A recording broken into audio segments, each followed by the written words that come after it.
विमल, पोलो, जोबा केसरी, हर पल मनाओ केसरी त्योहार। अभी जब 7 बजे मैं आपसे मुखातिब हूं, तब तक अगर अभी की सबसे बड़ी खबर आपको बताऊं तो कमाल ये दिखा है आज सुबह से लेकर वोटिंग खत्म होने तक कि जमकर लोग और वोटर जो हैं वो घरों से बाहर निकले। बम्पर वोटिंग हुई है और बम्पर वोटिंग इतनी ज्यादा हुई है कि पिछले 20 साल का रिकॉर्ड बिहार की जनता ने तोड़ दिया है। अभी तक शाम के 5 बजे तक का जो आंकड़ा है वो आंकड़ा है 60.13% का।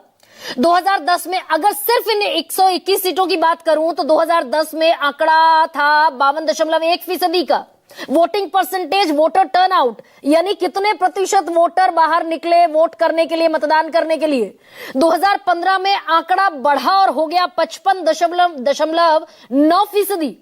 2020 में आंकड़ा और बढ़ा 56.1% हो गया, लेकिन जो अंतर रहा 5 साल में वो सिर्फ 1% का रहा, बल्कि 1% से भी कम।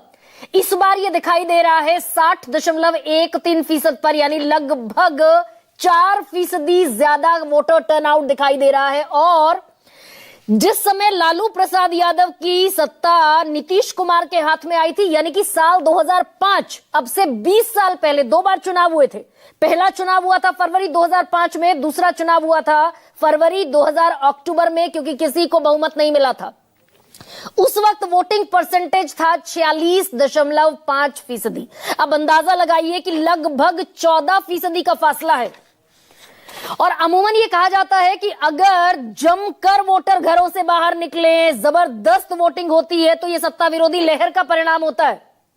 सत्ता के खिलाफ सरकार बदलने के लिए वोटर निकलता है। जो तेजस्वी यादव आज सुबह कहते दिखाई दिए कि अपने प्रण को प्राण न्योछावर करके भी पूर्ण करूंगा। 4 लाइनें लिखी अंग्रेजी में तेजस्वी यादव ने, जो महागठबंधन के मुख्यमंत्री पद के चेहरे हैं। Vote for change, vote for new Bihar, vote for development, vote for jobs and employment. तो क्या ये माना जाए कि तेजस्वी यादव का जो पढ़ाई, कमाई और दवाई था वो फॉर्मूला चलता हुआ दिखाई दिया, और जो 2.70 करोड़ परिवारों में हर घर में नौकरी देने का एक शिगुफा छोड़ते नजर आए तेजस्वी यादव, और कह भी रहे हैं कि प्रण को प्राण न्योछावर करके पूरा करूंगा। तो जो बिहार दरअसल 1.57% सरकारी नौकरी पर टिका है, उसमें 2.70 करोड़ परिवारों को नौकरी देने का तेजस्वी यादव का जो प्रण है वो चलता हुआ दिखाई दिया है क्या? और जंगल राज को जिसे मुद्दा बनाने की कोशिश आज भी लखीसराय में उप मुख्यमंत्री विजय कुमार सिन्हा करते दिखाई दिए। उनकी गाड़ी पर गोबर फेंक दिया गया, जूते चप्पल फेंक दिए गए, आरजेडी के एमएलसी से उनकी जबरदस्त नोकझोंक भी हुई, शराब पीकर आने के जमीन पर इल्जाम भी लगाते दिखे विजय कुमार सिन्हा आरजेडी के एमएलसी पर, और वो कह रहे हैं कि ये सब आरजेडी के गुंडे हैं। तो जो जंगल राज स्टैब्लिश करने की कोशिश कर रहा था एनडीए, उसे किनारे करती हुई दिखाई दी है क्या बिहार की जनता? अब मामला कितना टाइट है? ये सत्ता विरोधी लहर है या फिर एक और इक्वेशन आपके सामने रख दूं, बड़ी दिलचस्प है दरअसल। भाई हम कहते हैं एंटी इनकम्बेंसी है, इसलिए सरकार बदलने के लिए फॉर अ चेंज लोग निकले हैं। लेकिन दूसरा गणित ये कहता है कि महाराष्ट्र में पिछले साल इसी मौसम में नवंबर के आसपास जब चुनाव हुए थे विधानसभा के, तो 1995 के बाद 30 साल का सबसे ज्यादा वोटर टर्नआउट देखने को मिला। कितना प्रतिशत? 66.05%। तो 30 साल में जो सबसे ज्यादा वोटर निकले, उन्होंने कर दिया वोट सत्ताधारी गठबंधन के पक्ष में जिसकी सरकार थी। तो प्रो इनकम्बेंसी भी देखने को मिलती है कई बार। अब ये बड़ा पेचीदा सा खेल है। ये प्रो इनकम्बेंसी अगर इसको माने तो नीतीश कुमार के 10,000 वाली जो स्कीम है वो चलती हुई दिखाई दी है क्या?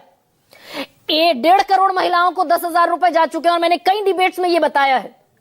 अब अगर एक महिला को 10,000 रुपए गए तो उसके साथ कम से कम 3 और लोग हैं उसके परिवार में, और ये कम से कम है, यानी 1.5 करोड़ महिला को 10,000, और 1.5 करोड़ को अगर आप 3 से मल्टीप्लाई कर देंगे तो ये बैठेगा 1.5 करोड़ तो महिला, और 4.5 करोड़ वो लोग जो उस महिला के परिवार में है। टोटल बैठता है आंकड़ा 6 करोड़ का।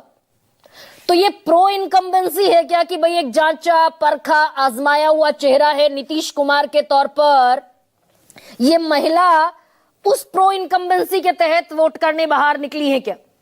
तो बहुत सारी चीजें अभी भविष्य के गर्त में 14 तारीख को खुलासा होना है, लेकिन आधा मुकाबला डन एंड डस्टेड है।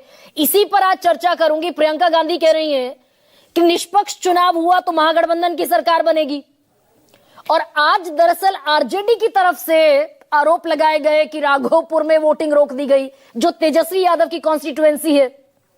वहां तक जाने के लिए यह भी बहुत सारी सीटों पर आरोप लगा कि जो नावें चल रही थी उनको रोक दिया गया। हजारों हजार वोटर्स को सिर्फ एक स्टीमर के भरोसे छोड़ दिया गया, जो यह संभव ही नहीं है कि वो जा सके एक स्टीमर से वोट करने के लिए अपनी कॉन्स्टिट्यूएंसी में। और दरअसल खबरें यह भी आई कि बहुत सारे वोटर, ये वो तस्वीरें मैं आपको दिखा रही हूं, जो आरोप लगाया गया कि दानापुर जो कॉन्स्टिट्यूएंसी है, जहां से गठबंधन के महागठबंधन के रीतलाल यादव हैं, उम्मीदवार जिन्हें बाहुबली कहा जाता है, जेल से चुनाव लड़ रहे हैं, और एनडीए की तरफ से रामकृपाल यादव, बड़ा चेहरा भारतीय जनता पार्टी का, चुनावी मैदान में है। पहले लालू प्रसाद यादव के दाहिने हाथ हुआ करते थे। यहां नाव का परिचालन रोक दिया गया ताकि वोटर बूथ तक ना जा सके। ये भी खबरें आरजेडी आज अपने सोशल मीडिया प्लेटफॉर्म पर दिखाती हुई दिखाई दी। और मेरे सहयोगी राजीव रंजन ने बिहार से रिपोर्ट यह की है कि आरा जिले में बहुत सारे वोटर ऐसे दिखे जो वोट करने पहुंचे तो उनका वोटर लिस्ट में नाम ही नहीं था। पूछा भाई एसआईआर के तहत जो एनुमरेशन फॉर्म भरे गए थे वो भरा था कि नहीं भरा था? वोटर कहते दिखे कि कोई आया ही नहीं फॉर्म, तो तब भरेंगे। ये जमीन पर स्थितियां ये भी दिखी।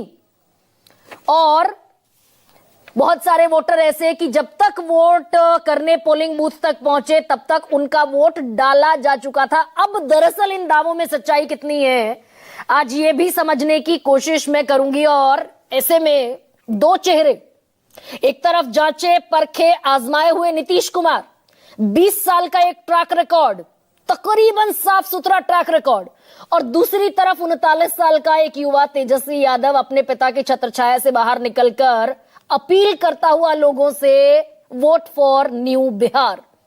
इसी पर चर्चा करूंगी आज। आपके सामने रख दूं आज का सबसे बड़ा सवाल।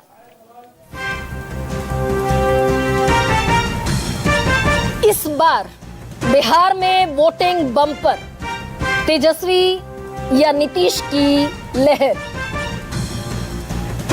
और दूसरा सबसे बड़ा सवाल, तेजस्वी की सरकारी नौकरी या नीतीश के 10,000? किसका बिहार?